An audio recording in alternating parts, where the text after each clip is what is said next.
He walked right past me. Didn't even look.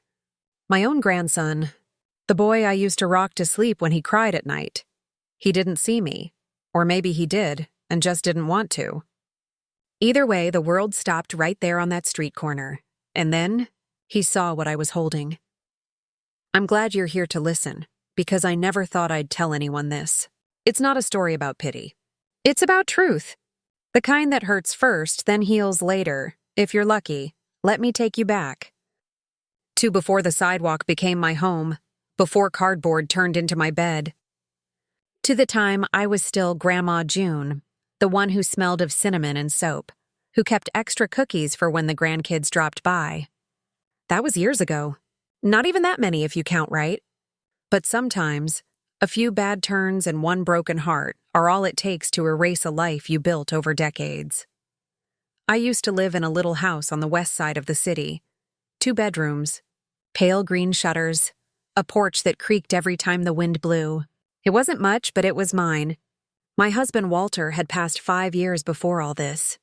He left behind a hole I filled with routine, baking, walking the dog, phoning my daughter on Sundays, checking the mail, watching game shows at night. My daughter, Marla, had a good job, a son, my grandson, Ethan, and a life that moved faster than mine ever did. I was proud of her. But the truth? I missed her. I missed them both. Ethan used to visit every weekend when he was little. He'd sit at my kitchen table and build Lego towers while I stirred stew on the stove. He had this laugh, high, sudden, unstoppable. He'd shout, "Look, Grandma!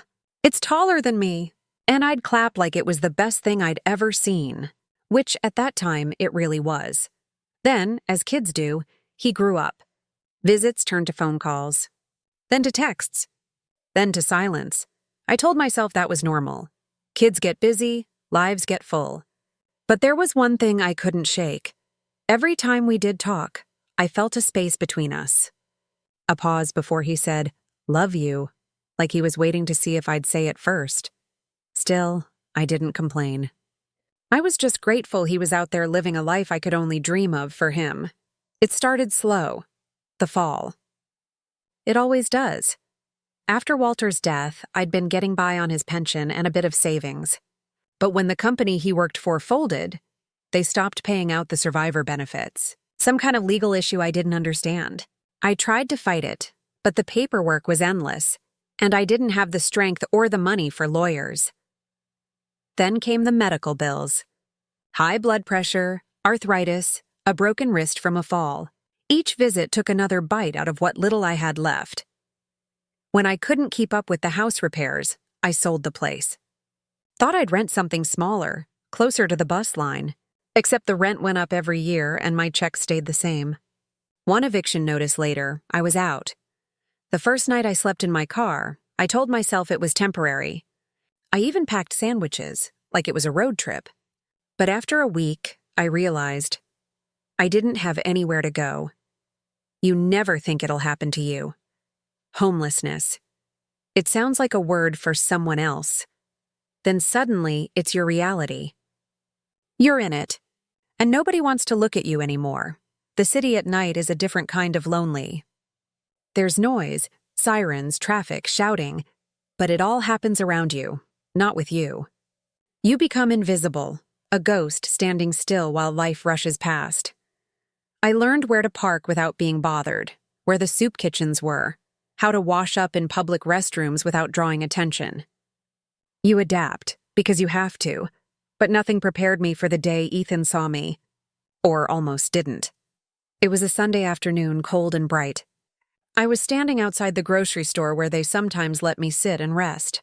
People walked by, a blur of faces that looked the same, hurried, distracted, pretending not to see.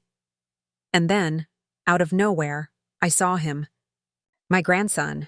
He was taller than I remembered, lean, clean-cut, wearing a university sweatshirt. Headphones in, eyes on his phone. I froze. My heart jumped up into my throat. I wanted to call his name, but my voice caught. Part fear, part shame. What if he didn't recognize me? What if he did? He walked right past. Didn't even glance. I can't blame him. I looked nothing like the grandmother he knew. My hair was wild, my coat torn, my shoes mismatched.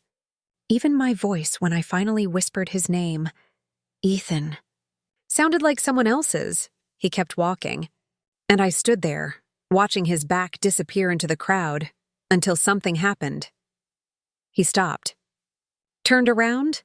His eyes met mine, confused, uncertain, maybe even afraid. Then they dropped to what I was holding. It wasn't a sign begging for money. It wasn't a cup or a cardboard plea. It was a photo. A small, worn photograph of him, taken when he was 7, missing a front tooth, grinning at the camera with ice cream on his chin. I'd been holding it all morning, clutching it like a lifeline. Because when you've lost everything, sometimes a picture is all that proves you once had something. He looked at the photo. Then at me. And for a moment, the world stood still. I saw recognition flicker in his eyes, disbelief first, then shock, then something that looked almost like guilt. He started walking back toward me, and in that split second, I didn't know what to feel. Joy, fear, shame. All I knew was that he'd seen me. Really seen me. That was the moment everything changed. But I didn't know yet. It was just the beginning of what would become the hardest truth of my life. Because when your own blood walks past you on the street, it's not just poverty you're facing. It's the mirror of who you used to be, and who they've become. Before everything fell apart, my life was small, steady, and ordinary. The kind of life that doesn't make headlines, but keeps a person warm. Most mornings started the same way. I'd wake up before the sun, put on my old housecoat, and fill the kettle. The whistle was my favorite sound, sharp, reliable, like an old friend calling out. I'd pour my tea, open the curtains, and watch the world wake up through lace panels yellowed by time. The house was quiet then, but not lonely. Walter had left behind his music, stacks of vinyl records and a turntable that still hummed faintly when I touched the switch.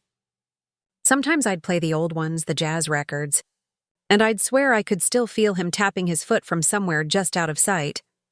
My neighbors were kind in that polite, distant way city neighbors are. We'd wave across driveways, exchange weather updates, maybe share a casserole on holidays. Nothing deep, but enough to make the world feel safe. Every Thursday, I'd bake. Cinnamon rolls, sometimes apple pie. I'd pack some in little tins for Marla and Ethan. I knew they were busy, but I liked to think my treats found a way into their weekends. When I did get to see them, it was usually at their place. Marla's house was modern, all glass and steel and not a single scuff mark on the floor. She worked in marketing, always on calls, always moving. I used to worry she'd burn herself out, but she'd smile and say, "I'm fine, Mom. You raised a survivor." And Ethan, well, he was her mirror. Smart, confident, glued to his phone, but polite enough to look up and hug me when he arrived. He was 16 then, still had a bit of that teenage awkwardness, the kind that makes you stumble between being a boy and pretending to be a man. He'd sit at the kitchen counter, half listening while I told stories about his grandpa. Sometimes he'd laugh. Sometimes he'd just nod and scroll. But he came. That was enough. There's something about family gatherings that tricks you into thinking everything will always stay that way. The smiles, the smell of food, the sound of plates clinking. It all builds this illusion of permanence. I remember one Sunday especially. I brought my famous pot roast. Ethan teased me for the way I wrapped it in 3 layers of foil. Marla rolled her eyes and said, "Mom, you know we can afford to cook now." I laughed, but inside that stung a little. I wasn't used to feeling unnecessary. For decades, I'd been the one people came to, the one with advice, the one who knew what to do when the world got messy. Now it felt like I was becoming background. When I hugged Ethan goodbye that night, I held on a second too long. He pulled away gently, embarrassed. "Love you, Grandma," he said, quick and distracted. And for the first time, it sounded like a line rehearsed out of habit. A small thing, maybe. But that was the first tiny crack in the glass. Back home, the silence pressed in a little harder each day. I filled it with chores, washing the same clean dishes, watering the same plants, keeping busy so I wouldn't have to feel that ache. Then the letters started coming. First, a notice about the pension review. Then one about adjustments. The words were polite but cold. Pending verification. Delay in processing. Temporary suspension, I called. Waited on hold for hours. Got nowhere, still I told no one. Not Marla, not Ethan. Pride is a funny thing. It can feed you long after the fridge is empty. So I smiled through phone calls, told them I was fine, and clipped coupons like it was a game. I even sold a few old things, Walter's tools, some furniture, clothes that no longer fit. When my car broke down, I took the bus. When my glasses cracked, I glued them. I told myself it was just a rough patch, that I'd bounce back. But deep down, I knew something was shifting. The kind of slow slide you only recognize once you've already hit the bottom. Around that time, Marla started visiting less. Work got busier, she said. And Ethan. He was off to college soon. He came by one last time before moving into the dorms. I cooked him pancakes, like when he was little. He smiled, polite, distant. The phone never left his hand. I asked, "You'll visit, won't you?" He nodded. "Of course, Grandma. I'll call." But I could already feel it, the drift. After he left, I sat at the table staring at the empty syrup bottle, the cold pancakes, the quiet. I didn't cry, I just sat there. That's the thing about love. It doesn't vanish all at once. It fades, inch by inch, until you're standing in the same room with someone you used to know by heart, and they're already gone. I tried to fill the gap. I volunteered at the church pantry, joined a knitting group called Old Friends. But people my age start disappearing too. Health, distance, time. The circle keeps shrinking. Still, I had hope.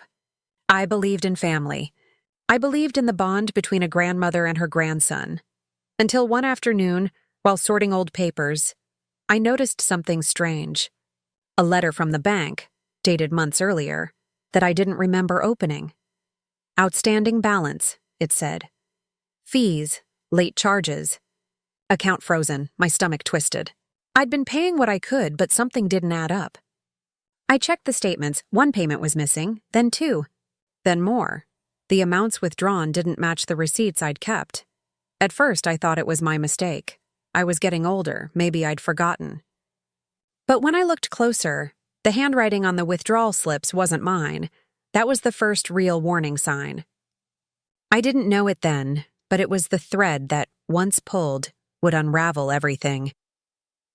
That night, I called Marla, told her I might have been hacked, that something strange was going on with the bank. She sounded distracted. "Mom, are you sure? You've been misplacing things lately." That stung more than she probably meant it to. "Of course I'm sure," I said. "I keep my records in a folder," she sighed. "I'll check when I have time, okay? I've got a big client meeting this week." I hung up feeling small. Maybe I had made a mistake. Maybe I was just tired. But deep down, a whisper started, a soft, uneasy murmur that something wasn't right. I went to bed clutching that bank letter, unable to shake the feeling that my safe little world, the one I'd built with love, habit, and hope, was already beginning to crack apart. That was before the car stopped running, before the landlord changed the locks, before the photo of my grandson became the only thing left I could hold on to. But that's where we'll get to soon. For now, all you need to know is this. When life starts to fall, it doesn't sound like thunder. It sounds like paper, thin, fragile, tearing quietly while you're too busy believing everything's fine, and by the time you notice, it's already too late. It started small, as most heartbreaks do. A whisper instead of a crash. A week after finding that strange bank letter, I walked to the branch in person. My knees ached, but I wanted answers. The woman behind the counter smiled, that professional kind of smile that never quite reaches the eyes. I handed her the letter and my ID. She clicked away on her keyboard, nodding, murmuring, frowning a little. Then she looked up. "Mrs. Harper, it seems there have been several cash withdrawals over the past few months. Larger ones. From inside the branch. My stomach dropped. From inside? She nodded. Yes, using your account card. I blinked. But I don't come here. I use the ATM near my house. She tilted her head. Sometimes a relative comes in to assist. We often see that with senior clients. Is there anyone you've authorized? The question froze me. Authorized? No. But someone had clearly used my name. My card, my money. I swallowed hard. Could I see the signature on those withdrawals? She printed them one by one. The first few looked almost like mine, careful, shaky. But the others? They were wrong. Too smooth, too fast, like someone copying from memory. I didn't want to believe what I was seeing. So I looked again. And that's when I noticed it. The loop in the J, my name, June, was slanted the same way Ethan's was when he used to sign his school papers. A left tilt, like a small hook pulling backward. I told myself it couldn't be. It couldn't. I thanked the teller, took the papers, and walked out. But my hands were trembling so hard the page rattled in the wind. That night, I sat at my kitchen table, staring at those forged signatures under the lamplight. My tea went cold. The clock ticked too loud. A dozen explanations spun in my mind. Maybe it was some glitch, a coincidence, a mix-up. Maybe a stranger had mimicked that quirk by chance? But another thought crept in. Quieter, crueler. What if it wasn't a stranger? Ethan had helped me set up online banking once. I'd written my passwords down in a notebook by the phone. He'd said, "You should save them somewhere safe, Grandma." And I had, right there, next to the phone, thinking safe meant where I'll remember. My chest tightened. I hated myself for even thinking it. He wouldn't, not my grandson. Not my sweet boy who used to bring me flowers from the yard and call me his favorite person. Still, the whisper wouldn't stop. The next morning, I called Marla again. "Something's wrong," I said. "The bank," she interrupted, voice tight. "Mom, we talked about this. You're worrying too much." "I have proof," I said. "Withdrawals I didn't make." "The signatures," she sighed audibly. "Please don't start accusing people. Maybe you just forgot. You've been under a lot of stress." I bit my lip until I tasted blood. It wasn't the first time she'd spoken to me like that. Patient, dismissive, like I was a child. But this time it hurt differently. I tried again. "Can you ask Ethan? He's good with computers. Maybe he can check if someone hacked me." There was a pause, a long one. Then she said, "He's busy with finals. Don't drag him into this, okay? I'll look into it." She didn't. Days turned to weeks. The bank kept sending letters, more fees, less money. I could feel the ground slipping. I pawned my jewelry, sold Walter's record player. Still not enough. Rent was due. The landlord gave me one last warning, and Marla stopped answering my calls. I kept telling myself she'd show up, that Ethan would stop by one day and everything would make sense. But instead, one afternoon, a different envelope arrived. Eviction notice, 30 days. I sat in that empty house for hours, staring at the walls I'd painted myself, the nail holes where family photos once hung. I didn't cry. There wasn't room for tears. Just disbelief, the kind that leaves you hollow. When I finally packed, I left most of it behind. Just clothes, papers, and one small box. Inside it, a photo of Ethan, a locket Walter gave me, and a copy of that first withdrawal slip. I didn't know why I kept that. Maybe to remind myself I wasn't crazy. That something had been taken, not just money, but trust. I moved into a small room in a shared boarding house across town. It smelled of damp carpet and old cigarettes. But it was cheap, and I told myself it was temporary. At night, I could hear the tenants arguing through the walls. Sometimes laughter, sometimes screams. The kind of place where no one asks questions. I still tried to keep dignity. Ironed my blouses, made instant oatmeal for breakfast, even smiled at strangers, but that whisper of doubt followed me everywhere. Had Ethan done it? Had Marla? Or was it someone else entirely? A stranger who saw an old woman too trusting for her own good? Every time I tried to sleep, that question played over like a broken record. Then one afternoon, something happened that shattered the denial for good. I went to the grocery store near Marla's neighborhood. Old habits die hard. I hadn't told her I was coming. I just missed seeing familiar streets. As I stood by the window display, trying to decide if I could afford the day-old bread, I saw her car pull up, sleek, shiny, new. She got out, talking on the phone, laughing. And then I saw him, Ethan, in the passenger seat grinning. My heart leapt. I wanted to run out and hug them both. But before I could move, I heard her say something. I couldn't catch it all, but I heard my name. And then I saw it. Ethan handed her a bank envelope. Thick, white, familiar. She opened it, counted the bills quickly, stuffed them into her purse, and said, "Well, that's one problem solved." My breath caught. I froze behind the window display, hidden. She smiled at him, proud, indulgent, like a mother thanking her son for helping with a chore. It felt like the world tilted. My knees went weak. It wasn't a mistake. It wasn't a hacker. It was them, my own daughter. My own grandson, I went home shaking, sat on the floor because the bed was too far away. I didn't even know what to feel. Betrayal, rage, shame. Part of me wanted to confront them. Part of me wanted to disappear. I replayed every memory. The times she said, "Don't worry about money," the way Ethan avoided eye contact, the missing bills I blamed on my own forgetfulness. It all fit now, like puzzle pieces clicking into place. And suddenly my whole world looked different. Every smile, every "don't worry, Mom," every visit, it had all been built on a lie. That night, I couldn't eat, couldn't sleep. I just sat there holding that photo of Ethan and whispering to myself, why? Why steal from someone who would have given anything just to see you happy? The next morning, I called her one last time. My voice shook, but I tried to sound calm. "Marla, I saw you yesterday," I said. "At the store." "With Ethan?" I saw the envelope, silence. Then her voice, cold now. "You don't know what you saw, Mom." "I do," I said quietly. "You took from me." Her tone sharpened. "You're confused. You're not well. Maybe you need help." That word, help, hit harder than any insult. She hung up. And just like that, a lifetime of love ended with a click. After that, the world blurred. Bills piled up. Rent expired. I packed my bag and left the boarding house before they could throw me out.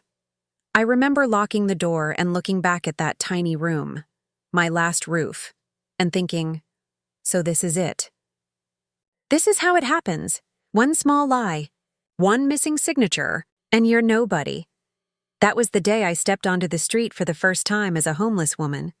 I didn't know where I'd go or how long I'd last, but I did know one thing. The people I loved most had done this.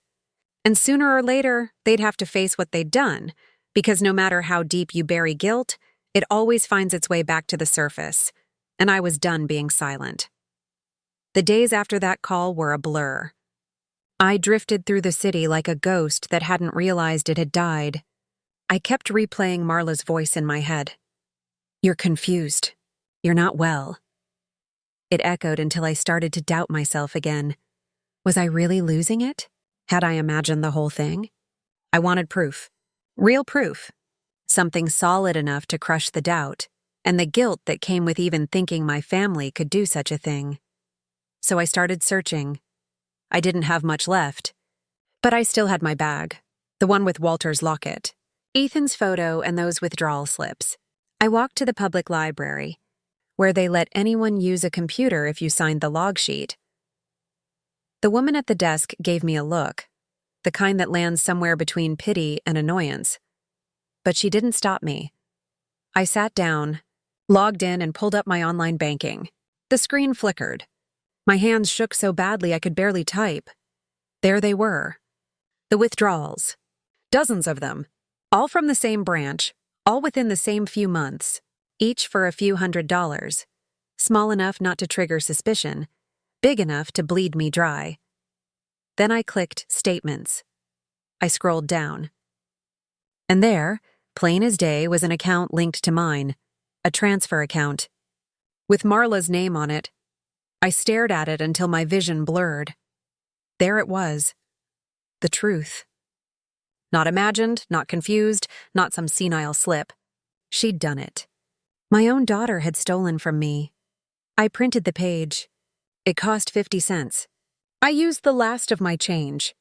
Then I just sat there for a while, the paper warm in my hand, like holding a confession too heavy to drop. I thought of all the years I'd spent trying to be a good mother. All the birthday cakes, the sleepless nights, the things I went without so she could have what she wanted, and now this. But the worst part wasn't the money. It was Ethan, because he'd helped. He'd stood there, handed her the envelope, counted my life in bills. And that memory, that image of him smiling while she tucked the cash away, it carved something out of me that would never grow back. That night, I went back to the boarding house and laid everything out on the bed. The papers, the photo, the locket. It looked like a shrine to a life that no longer existed. I tried to sleep. But my mind wouldn't stop. How could they do this? Why? The next morning, I went back to the bank. I told the teller I needed to report fraud. They gave me a form, a phone number, and a brochure that said, "We care about your financial security."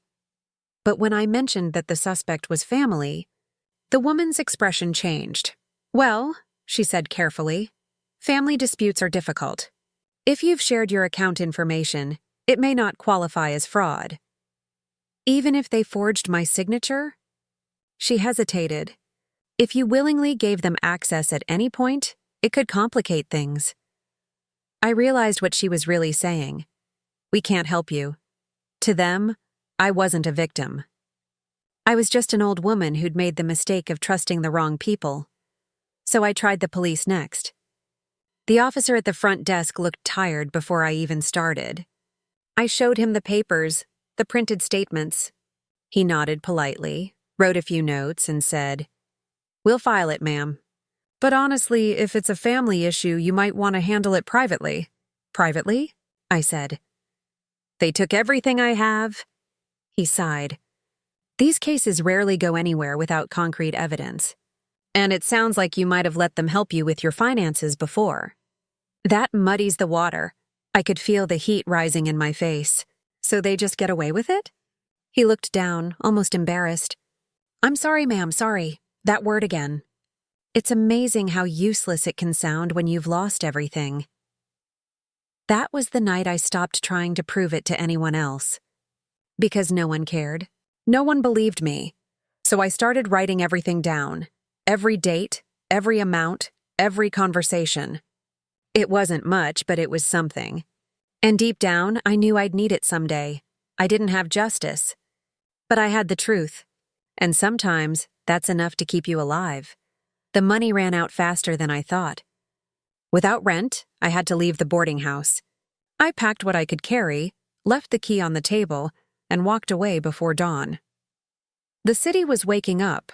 Cars honking, coffee shops opening, the smell of fresh bread from the bakery I used to visit. It should have felt familiar. Instead, it felt like I didn't belong anymore. I wandered for hours. Stopped at the park. Sat on a bench. An old man fed the pigeons next to me. He didn't ask questions. Just nodded. And that silence, that quiet, wordless understanding, was the kindest thing anyone had offered me in weeks. Days blurred into weeks. I learned where to find food, where to stay dry, how to keep safe. But every night, before I closed my eyes, I took out that photo of Ethan. I'd trace his smile with my thumb and whisper, "Why did you do it?" Sometimes I'd imagine he'd answer, "I didn't mean to, Grandma. I just wanted to help Mom." Other nights I imagined nothing. Just his silence, heavy and final. One afternoon, I saw them again. Marla and Ethan. It was outside a cafe near downtown. They were sitting by the window, laughing, sharing a piece of cake. I stood across the street, hidden behind a bus stop. They looked so normal, so happy. I waited for guilt to flicker across their faces, but there was nothing. Just smiles. That's when it hit me. They'd moved on. I was gone from their lives, erased like chalk in the rain.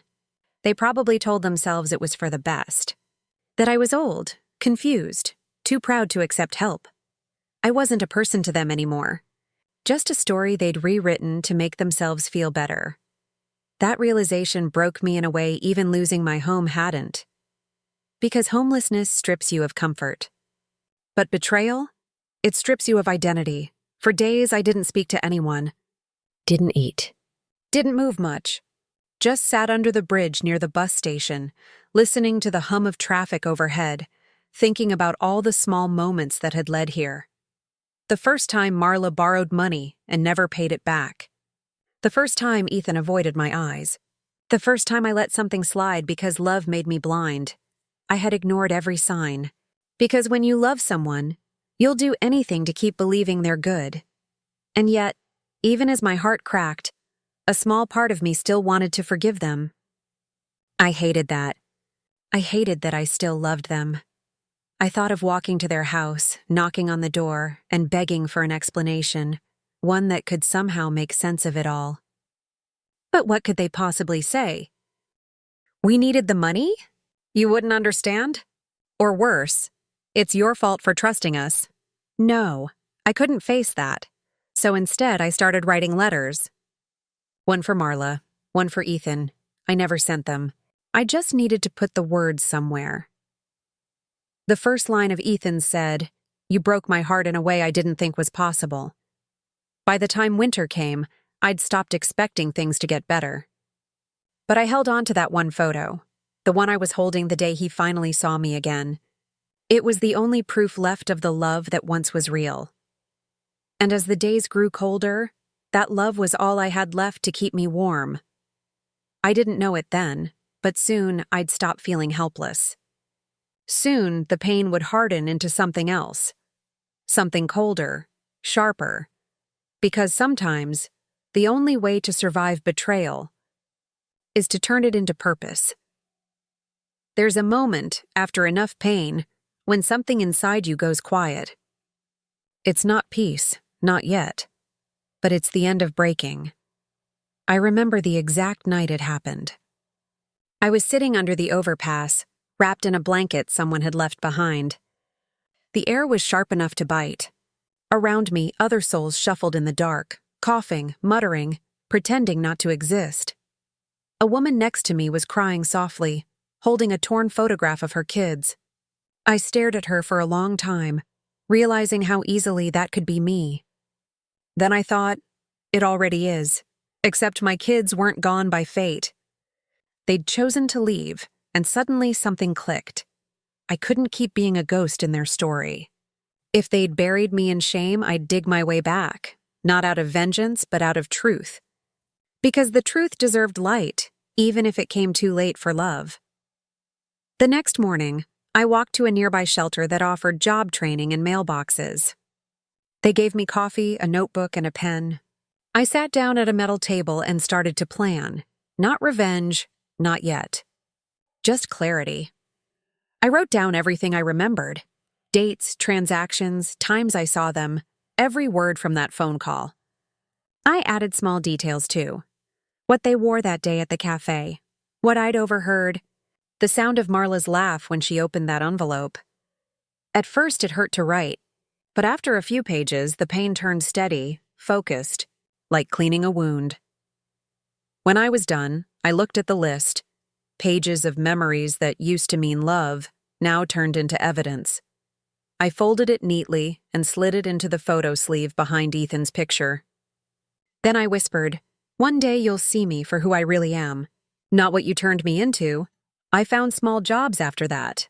Cleaning at the shelter, helping stack boxes at a food pantry, folding laundry for an elderly couple who treated me with quiet dignity.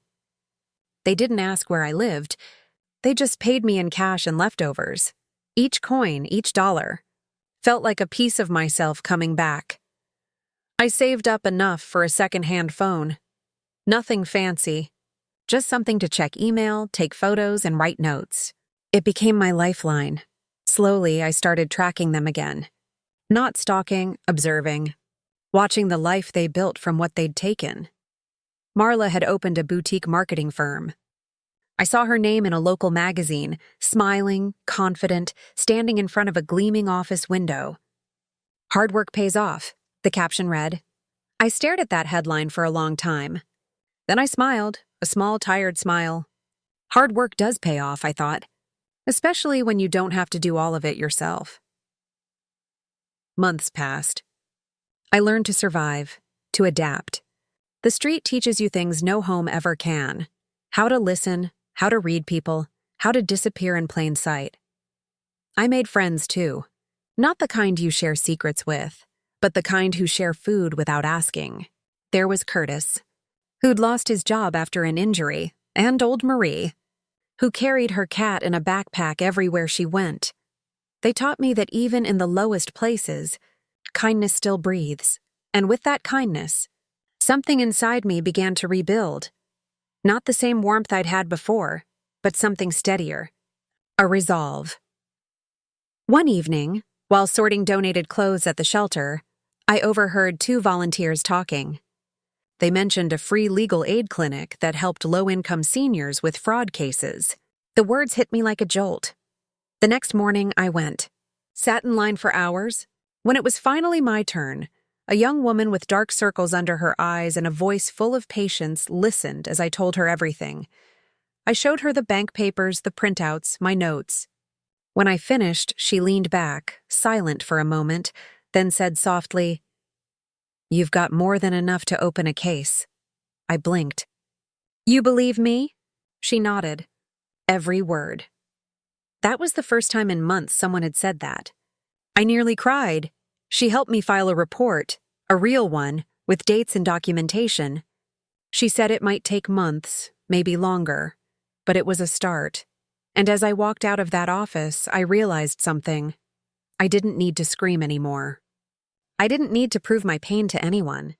I just needed to keep walking toward the truth, one step at a time. The case moved slowly, but progress trickled in. I got updates by mail, official letters this time with seals and signatures that carried weight. The investigator even called once to confirm a few details. He asked if I had any family contact I wanted to include. I paused. "No," I said. "They're not my family anymore." Still, at night, I thought of Ethan. I wondered if he knew what was happening, if Marla had told him. Did he feel any guilt? Any shame? Or had he convinced himself it was fine, that I was old and forgetful, that it wasn't really stealing? I imagined him reading one of those official letters someday, realizing what his silence had cost. And for the first time, I didn't want to cry. I wanted him to understand. Around that time, something else shifted inside me, a new kind of calm. I started talking to others at the shelter about their families, their losses. I noticed how many of them had stories just like mine. Betrayal, trust broken by someone they loved, and I realized I wasn't alone. None of us were, so I began helping people write their own statements. I showed them how to organize papers, how to remember details, how to be heard. They started calling me Miss June, the paper lady. I laughed at the nickname. It made me feel human again. Every time someone said thank you, I felt a little piece of myself return, the part that used to nurture, to guide, to protect. Then one day, as I was sorting through donated boxes, I found something odd, a brochure from the same university Ethan attended. It had fallen between stacks of clothes, maybe dropped by a volunteer. His photo was in it, a feature article about student entrepreneurship. He was smiling that same bright smile, standing next to a display of charity posters. The title said, "Students Raise Funds for the Elderly in Need." I stared at it, stunned. The irony burned. My grandson, helping the elderly in need, while his own grandmother slept under bridges. But instead of anger, I felt something colder, resolve. This was my moment. The story needed to be told, not to humiliate him, but to remind him of what he'd forgotten. That night, I wrote a letter, not by hand this time, but typed, clean and clear. I told the truth, every detail, every lie they'd told. I addressed it to the local newspaper's human interest section, the same one that had featured Marla's new firm. I didn't use their last names, just initials. Enough to protect, but enough to recognize. The letter wasn't vengeful, and it was honest, raw, and full of the lessons I'd learned. I ended it with a single line. Sometimes, the people who hurt you most are the ones you raised to believe they never could. Then I hit send. For the first time in a long time, I slept soundly. Not because I knew what would happen next, but because I finally felt like myself again. Strong, grounded, and unafraid of the truth. The woman who had once been invisible now had a voice. And even if no one listened, I'd spoken. That was enough. The next morning, the sunrise felt different, sharper, cleaner, like the sky had been scrubbed new. I stood outside the shelter, the cold wind brushing against my face, and whispered, "It's not over yet." Because deep down, I knew the truth always finds its way home. And when it did, I wanted to be standing tall enough to face it. The letter was published 3 days later. I didn't even know at first. Someone at the shelter brought me a folded newspaper, left it beside the coffee urn. "Thought you might want to read this," they said, their voice low and curious.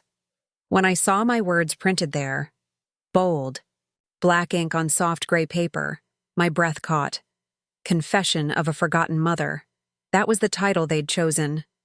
My letter was printed almost exactly as I'd written it, only trimmed at the edges. It sat on the center page like a quiet storm.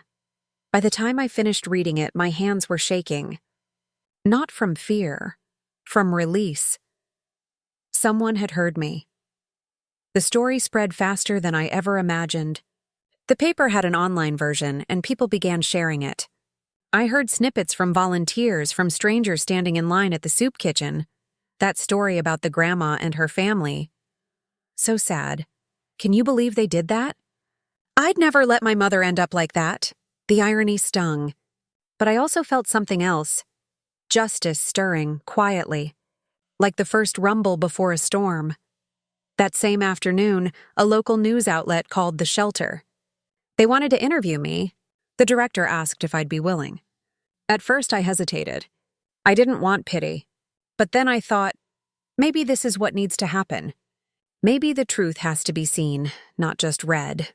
So I said yes. They met me in the courtyard.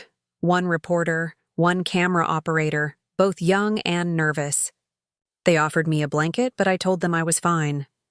I wanted to look like myself, not like a victim. The reporter asked softly, "Are you sure you want to share your face?" I nodded. Yes, because they already took my name. I might as well take it back. The interview lasted maybe 15 minutes. They asked how it felt to lose everything, to be betrayed by family. I told the truth, simply without anger. "It's not the money that breaks you," I said. "It's realizing the love you gave became something someone else could spend." The cameraman looked away then, pretending to adjust the focus. The reporter blinked hard.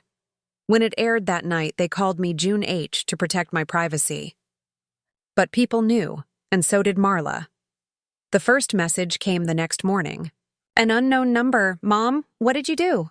I stared at the screen for a long time before replying. I told the truth. Then another message. "You're ruining us." "Take it down," I smiled. Small, bitter. I didn't put it up to ruin you. I put it up so I could live again. No reply. For 2 days, silence. Then a chaos. The paper had followed up. They'd found financial documents from the case I filed through the clinic. It was public record now. The story exploded. Local businesswoman accused of exploiting elderly mother. I didn't ask for it to become news. But once truth escapes, it doesn't wait for permission. People started talking, co-workers, neighbors, old friends of Marla's. Some believed her. Others didn't, but she couldn't control it anymore. And neither could Ethan. I saw him again a week later. It was early evening, cold, the kind of air that smells like rain before it starts. I was sitting on a bench near the bus stop, the same one where I'd first seen him months ago. I heard someone say my name. Quiet, hesitant. "Grandma?" I looked up. He was standing there, hands jammed in his pockets, hair a little longer, eyes red. He looked like a child again. Lost, uncertain. For a second, neither of us spoke. Then he said, "I didn't know it would go that far." His voice cracked. I stared at him. Really stared. The boy who used to run through my garden now trembling in front of me. "You knew enough," I said. My voice came out low, steady. "You stood there while she took it. You handed it to her." He swallowed hard. "She said it was just borrowing. She said you'd agreed." I didn't think." I cut him off. "You didn't think at all." He sat down beside me, shaking his head. "I'm sorry." The words hung there between us. Sorry. The word that fixes nothing and changes everything. I didn't cry. I didn't yell. I just said, "You let me vanish." He nodded, tears running freely now. "I know." Then he reached into his backpack and pulled something out. A small envelope thick with cash. "She made me bring this," he said quietly. "Said it's what's left." "Said to give it back." I looked at it. Then I looked at him, and I laughed. A small, tired laugh that startled him. "Money can't fix what she broke," I said. He looked down. "I know, but maybe it can help you start again." I hesitated. Then I reached out, took it, not for the money, but for the gesture, the first honest one I'd seen from him in years. When our fingers touched, I felt something shift, not forgiveness, but the faint outline of it. "Go home," I said softly, "and tell her I forgive her. But not for her. For me." He looked up, confused.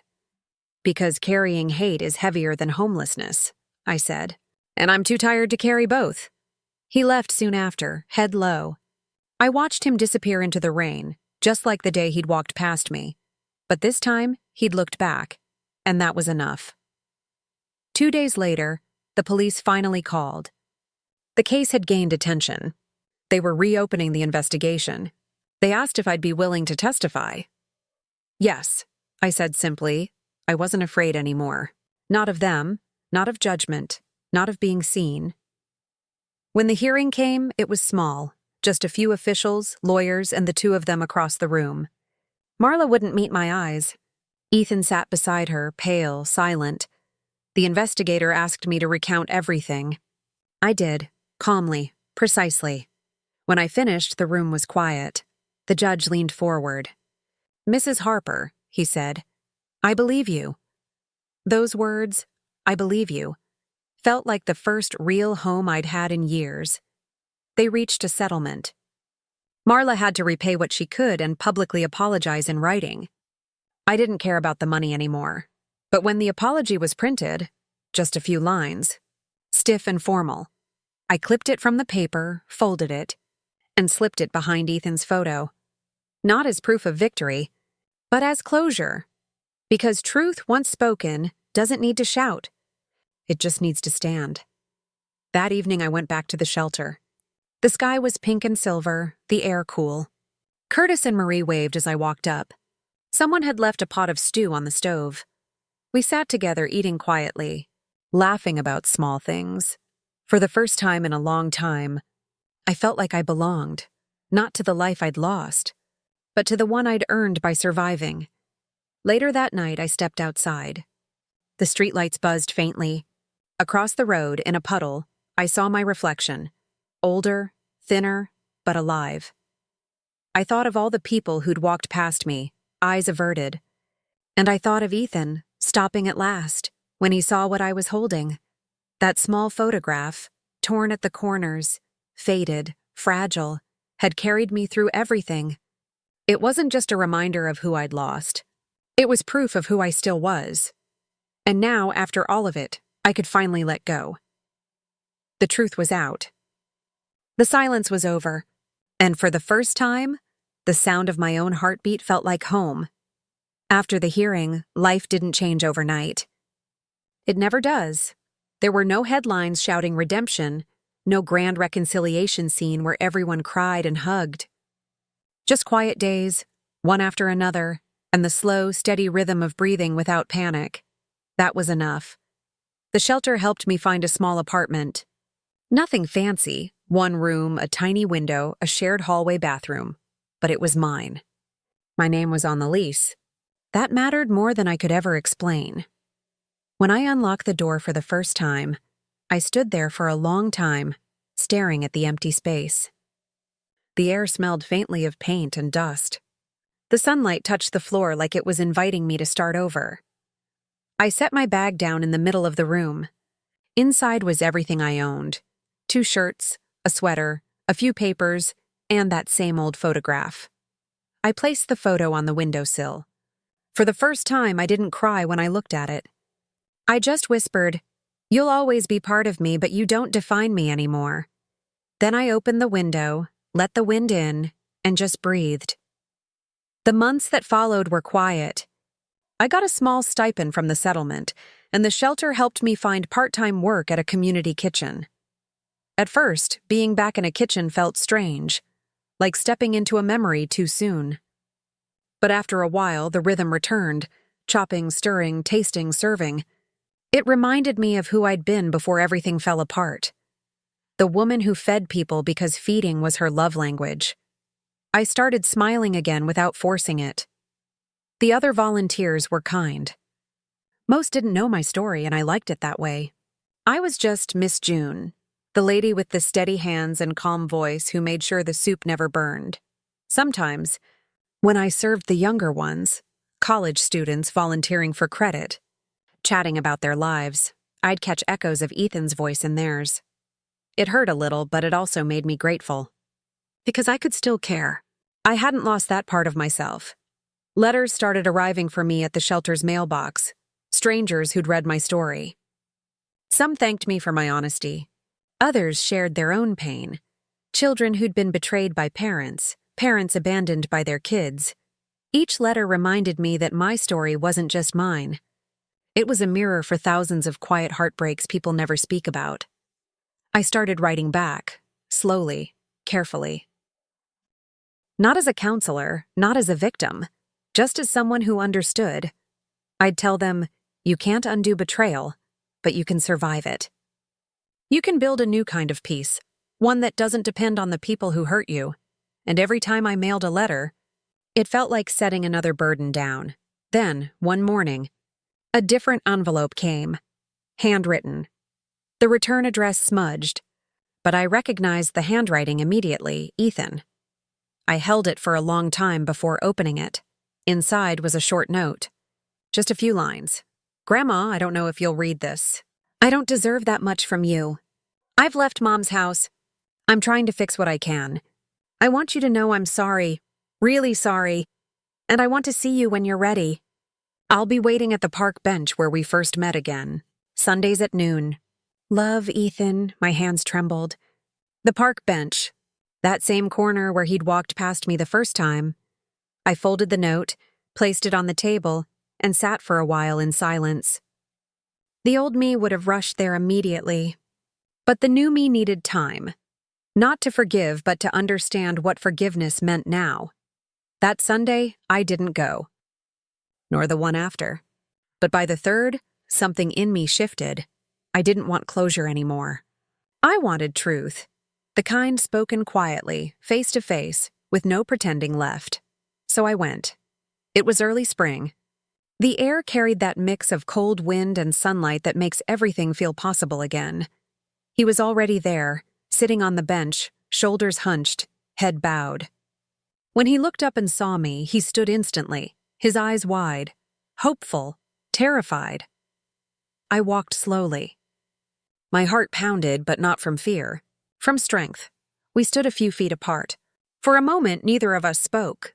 Then he said, "You came." I nodded. "I did." He took a breath. "I don't know what to say that'll make this right." "There's nothing you can say," I said softly. "But there's something you can do." He frowned. "What's that?" "Live better," I said. "Be someone your children, if you have them one day, won't have to forgive." He nodded, tears already forming. "I'm trying." "I really am. I know," I said. He sat back down, motioning for me to join him. We sat there for a long time, not talking, just watching the pigeons flutter near the fountain. At one point, he reached into his pocket and pulled out something small, a folded photo. It was the same picture I'd been holding that day on the sidewalk. Only now, the edges were taped and the colors faded. He smiled faintly. I found this in Mom's old stuff.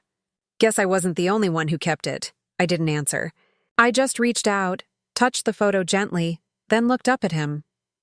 I loved you more than anyone, I said. That's why it hurt so much. He swallowed hard. And I love you too, Grandma. I just forgot what that meant for a while. For a long moment, we just sat there, the city buzzing softly around us, the past sitting quietly between us, finally at rest. I didn't go home with him. I wasn't ready for that, but I walked away lighter. Forgiveness, I realized, wasn't about letting them back in. It was about letting myself move forward without the weight of their choices pressing on my chest. And that day, I finally felt like I could breathe again. Deep, full, steady breaths that didn't ache. As the months rolled on, I started saving again. I joined a local senior group, helped at the library, even taught a class at the shelter on budgeting and protecting yourself from scams. I'd tell the others, don't let shame silence you. Speak before someone else writes your story for you. They listened. Some cried. Some hugged me afterward.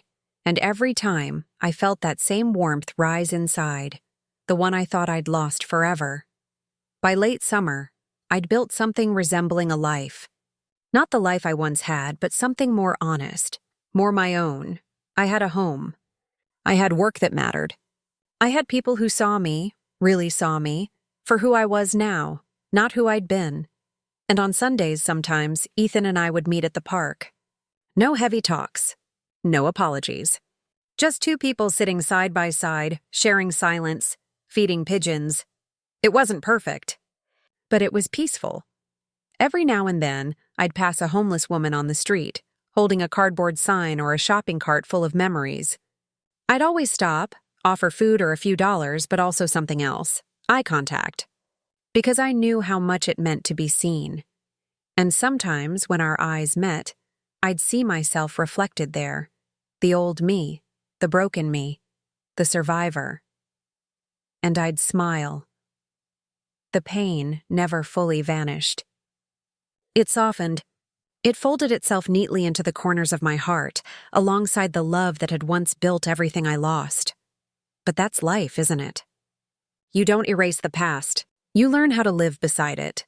And somewhere along the way, you stop being haunted by what was taken, because you realize you've become whole in a different way. It's strange how a life can come full circle. How the same streets that once felt like the edge of the world can, later, feel like home again. I walk them now with a small paper bag of groceries in my hand, heading back to my apartment, passing the same benches, the same store windows, the same smells of coffee and rain.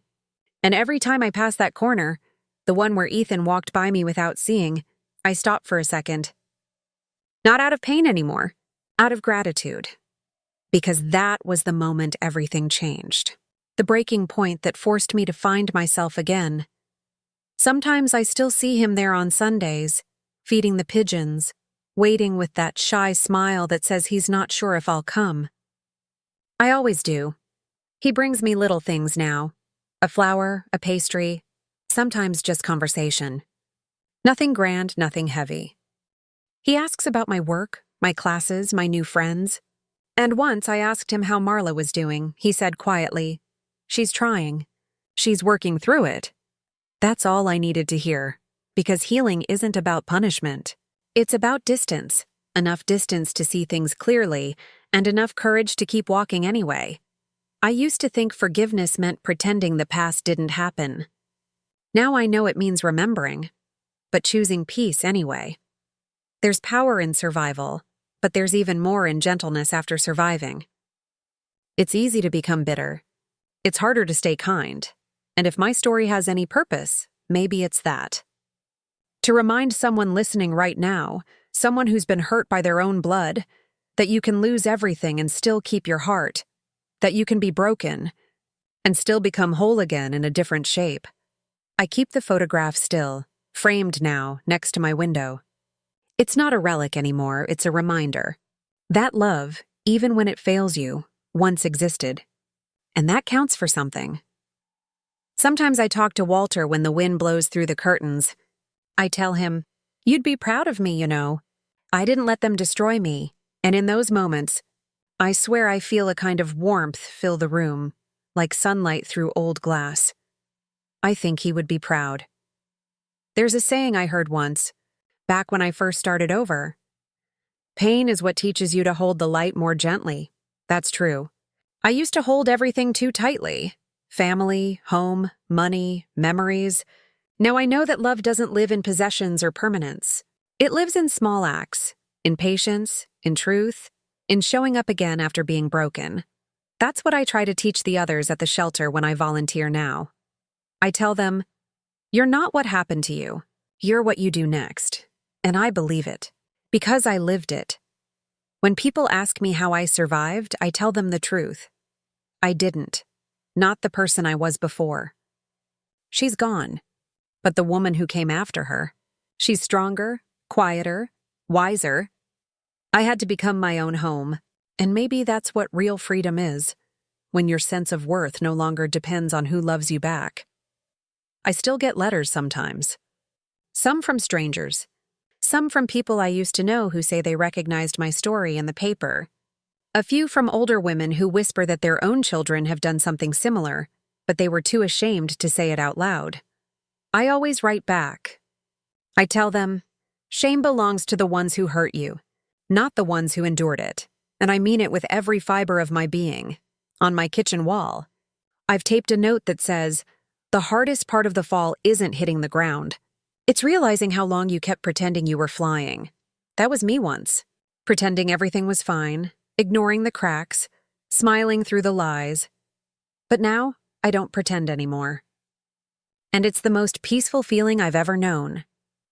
If you've made it this far, listening to me, walking through my story, I want to thank you. You probably came here expecting drama or heartbreak. Maybe you got that. But I hope you also got the truth hiding underneath it, that life is both cruel and kind. That love can fail you and still be worth having. That even when your own family leaves you in the cold, there's still warmth waiting in the world if you choose to keep looking. Some nights, when the city goes quiet, I sit by my window with a cup of tea, and I think about that first moment. The look on Ethan's face when he saw me holding that photo. Shock, shame, recognition. And then, something else, the beginning of understanding. That look saved us both, in its own broken way. Because sometimes, it takes losing everything for someone to finally see you.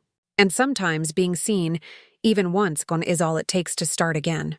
If I could speak to the woman I used to be, standing on that street corner, clutching that photo like a lifeline, I'd tell her, "You won't believe it now, but you're going to make it. You'll find your voice again. You'll find kindness again. And one day, you'll even find peace." And she'd probably laugh, call me a liar. But I know better now.